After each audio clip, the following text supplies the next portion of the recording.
Good morning. Today we are going to see the topic semiconductor.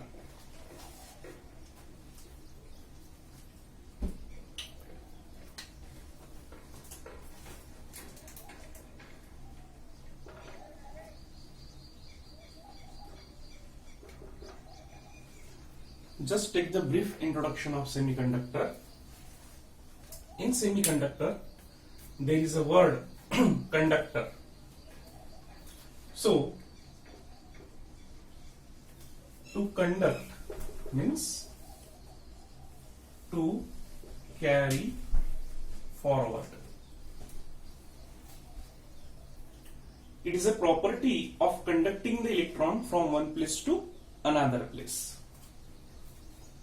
Now, we are having conductor,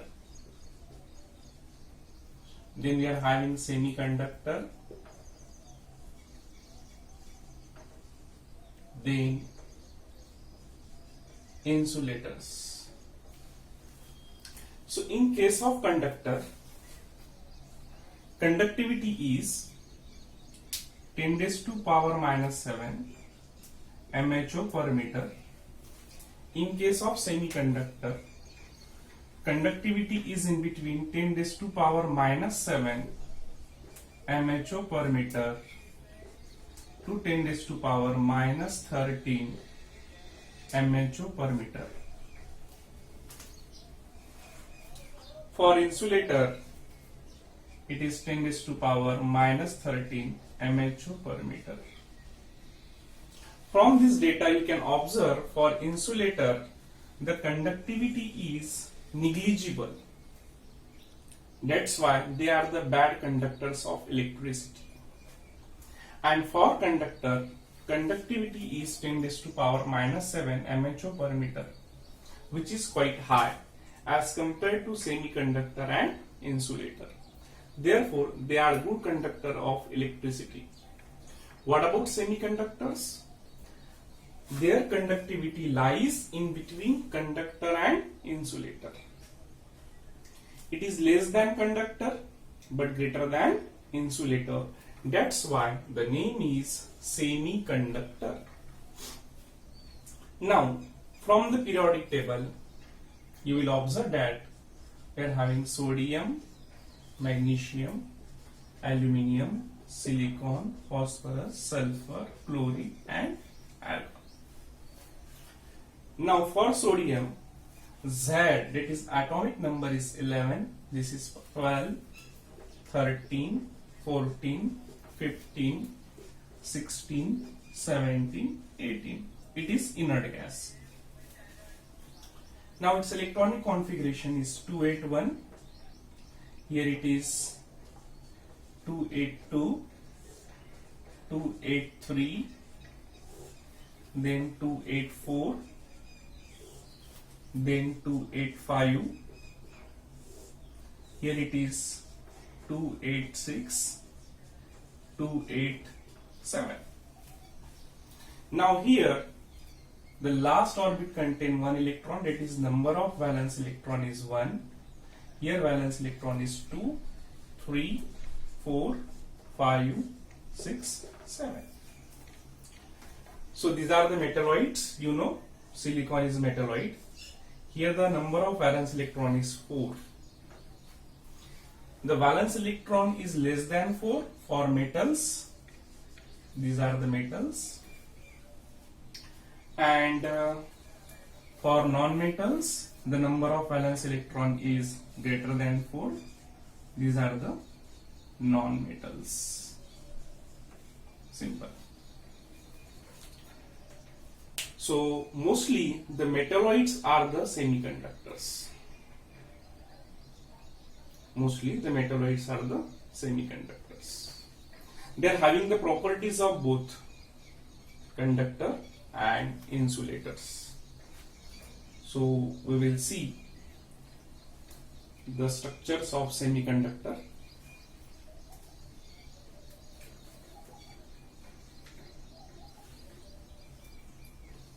I think this is clear to you.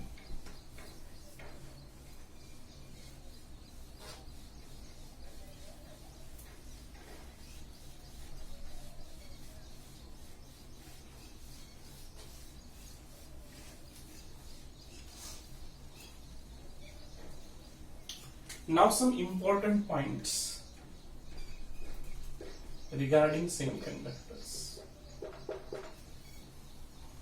First, you can control their conductivity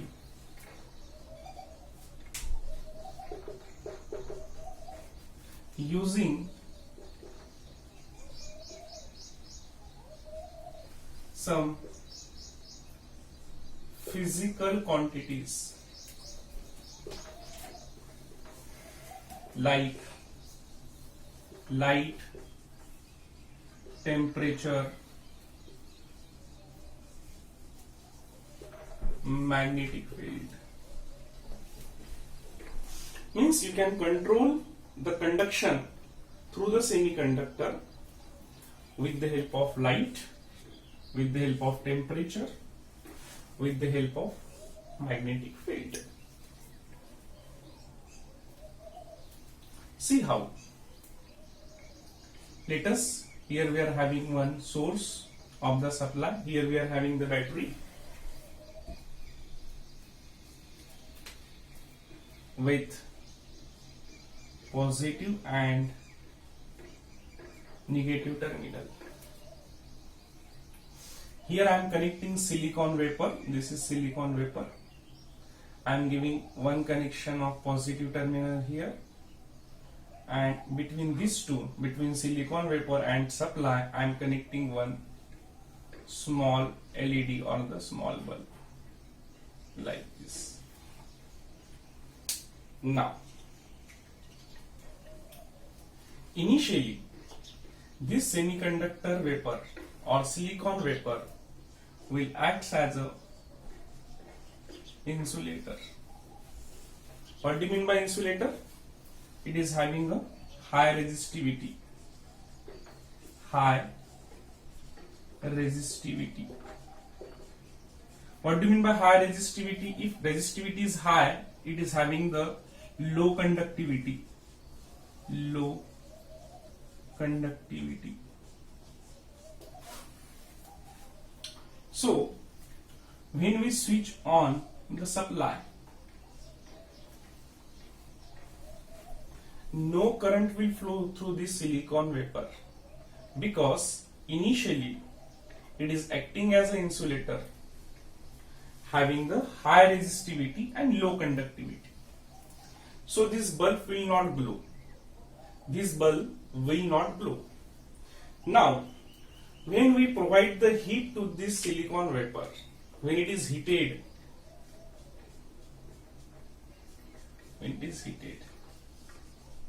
so due to the rising temperature, number of electrons in the silicon vapor will becomes free. Its resistivity decreases and its conductivity increases. That's why it will allow the flow of current through it, and current will start flowing through this, because this will become the closed circuit. This is our supply or this is our battery. So initially it is having the property of insulator, but with the help of certain physical quantity like temperature, you can change or you can control the conductivity of this silicon vapor. After that, it will act as a semiconductor. This is the first case. When it is not heated, after heating, it will act as a semiconductor. Now, when it is acts as a semiconductor, its resistance get dropped. It will allow the flow of current through it, and therefore this neon indicator or this LED will start glowing. Simple.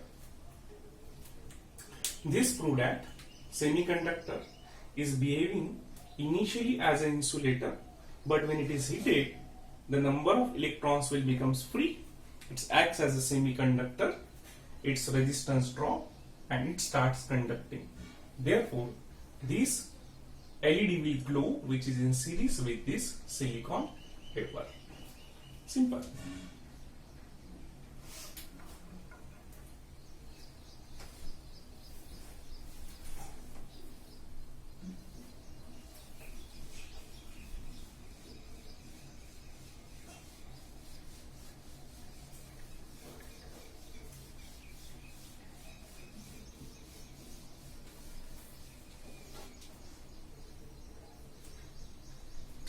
Now the next important point, that second point is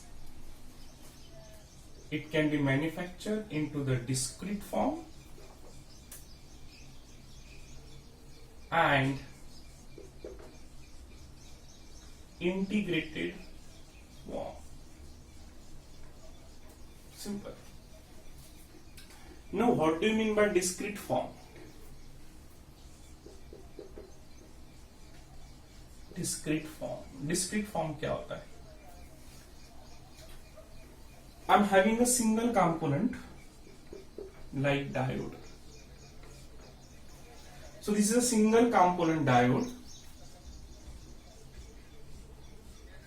It can be manufactured by using a semiconductor material. I'm having transistor. This is again the single component. Symbol is like this. Simple. So, but in integrated form,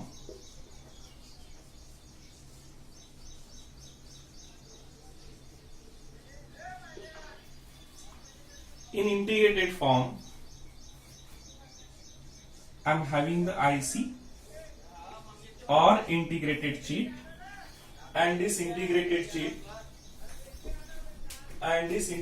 chip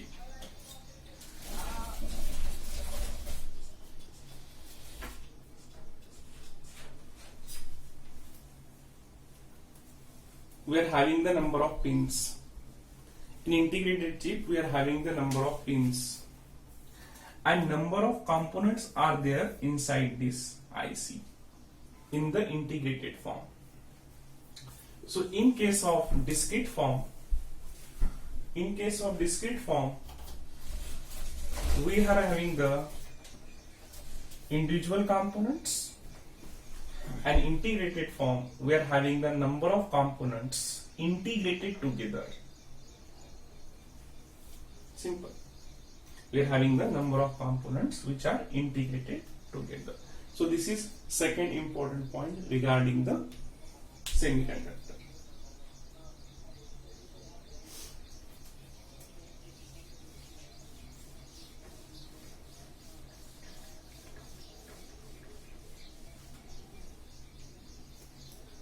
Third important point is related with applications.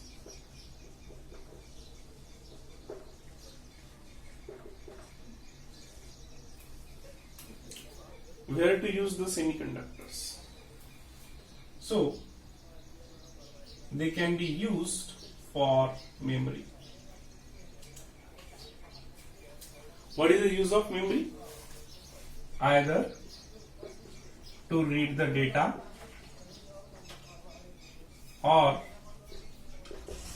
to write the data. So reading data and writing the data. We read the data from memory and we write the data into the memory. So we are having the semiconductor memories, and we can form the memory using semiconductor known as semiconductor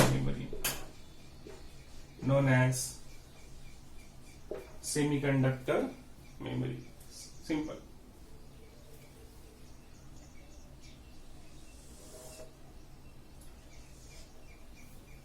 Second, they can be used to form the processors, control processors or processors. For example, we are having a Pentium 1, Pentium 2, Pentium 3, Pentium 4, Core 2 Duo, dual core processors, Itanium processors, i5, i7, like that. These are used in computers, these are used in robotics, Arduino processors, and so on. Third,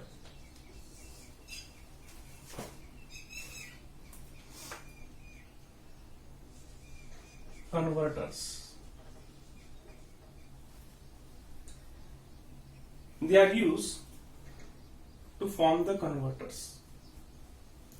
For example, they can be used to convert the AC into DC supply. We are having AC supply, that is alternating supply, and this AC supply can be converted into DC supply using these converters.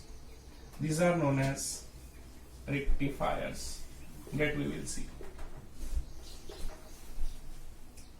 जो भी supply हमारे घर में आता है it is of 230 volt AC having the alternating nature, और mobile के लिए जो सप्लाई लगता है it is in the form of battery DC supply लगता है 230 वोल्ट हमारे घर पर आता है AC, और मोबाइल के लिए लगता है 3.7 volt. So this we can achieve by using the mobile charger, which is rectifier. Now next is transducer. What is transducer? Transducers are the energy converters which converts one form of energy into the another form. So for transducers we are using the semiconductors. For example, you are having the laser, you are having the LEDs. What is the function of LED? LED converts that electrical current into the optical output. LED converts electrical current. When current flows in LED, this is a current which flows in LED, it gives you the light. Same is about the laser. When current flows in a laser, it will give you the optical signal. You are having the solar panel. Solar panel converts the solar energy into the electrical energy. So that is one of the type of transducers. So to manufacture the solar cell, laser, LED, we use semiconductors. So these are the applications of semiconductors in our day-to-day life.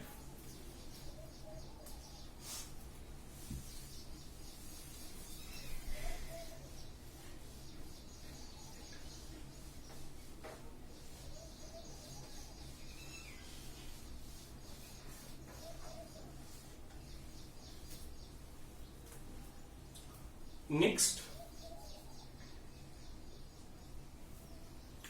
so different materials are having the different charge carriers. Different materials are having different charge carriers. For example, if I am having conductor, so in case of conductor, we are having the free electrons as a current carrier. Secondly, we are having a superconductor. In this we are having the pair of electrons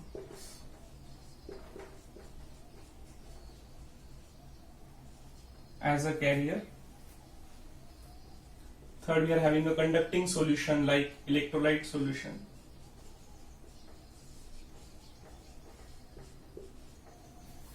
In this electrolyte solution, we are having the positive and negative ions.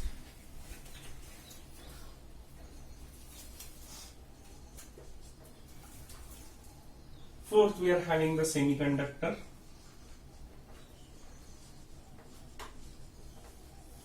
In semiconductor, we are having the holes as a positive charge carriers and electrons as a negative charge carriers. In conductor, free electrons are there. In superconductors, pair of electron is there. In electrolyte solution, positive and negative ions are there. And in case of semiconductor, holes and electrons are there, out of which holes are having the positive charge and electrons are having the negative charge. Simple.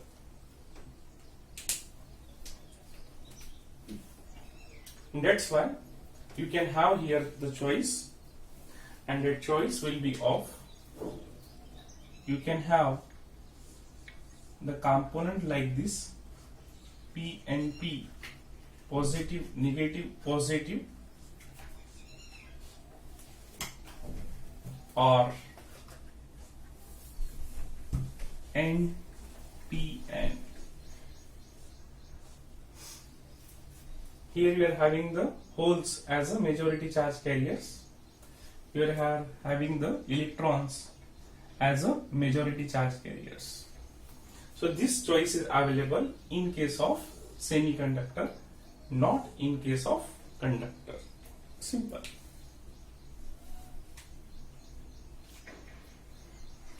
So these are some important points related with semiconductors.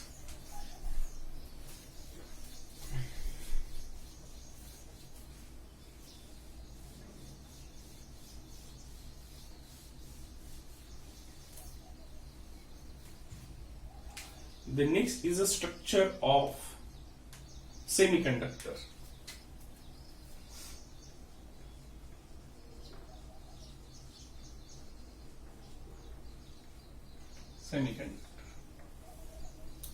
So basically there are two types of semiconductors. The first is intrinsic semiconductor,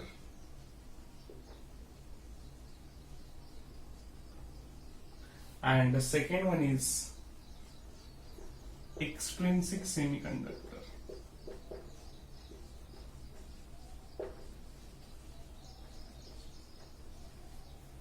So intrinsic semiconductor and extrinsic semiconductor, these are the two types of semiconductors. What do you mean by intrinsic semiconductor? Just it is a pure form of a semiconductor. This is pure form of a semiconductor. Now in the pure form, the semiconductor conductivity is extremely small. So to increase the conductivity, we have to add some extra element, we have to dope some extra element into the intrinsic semiconductor.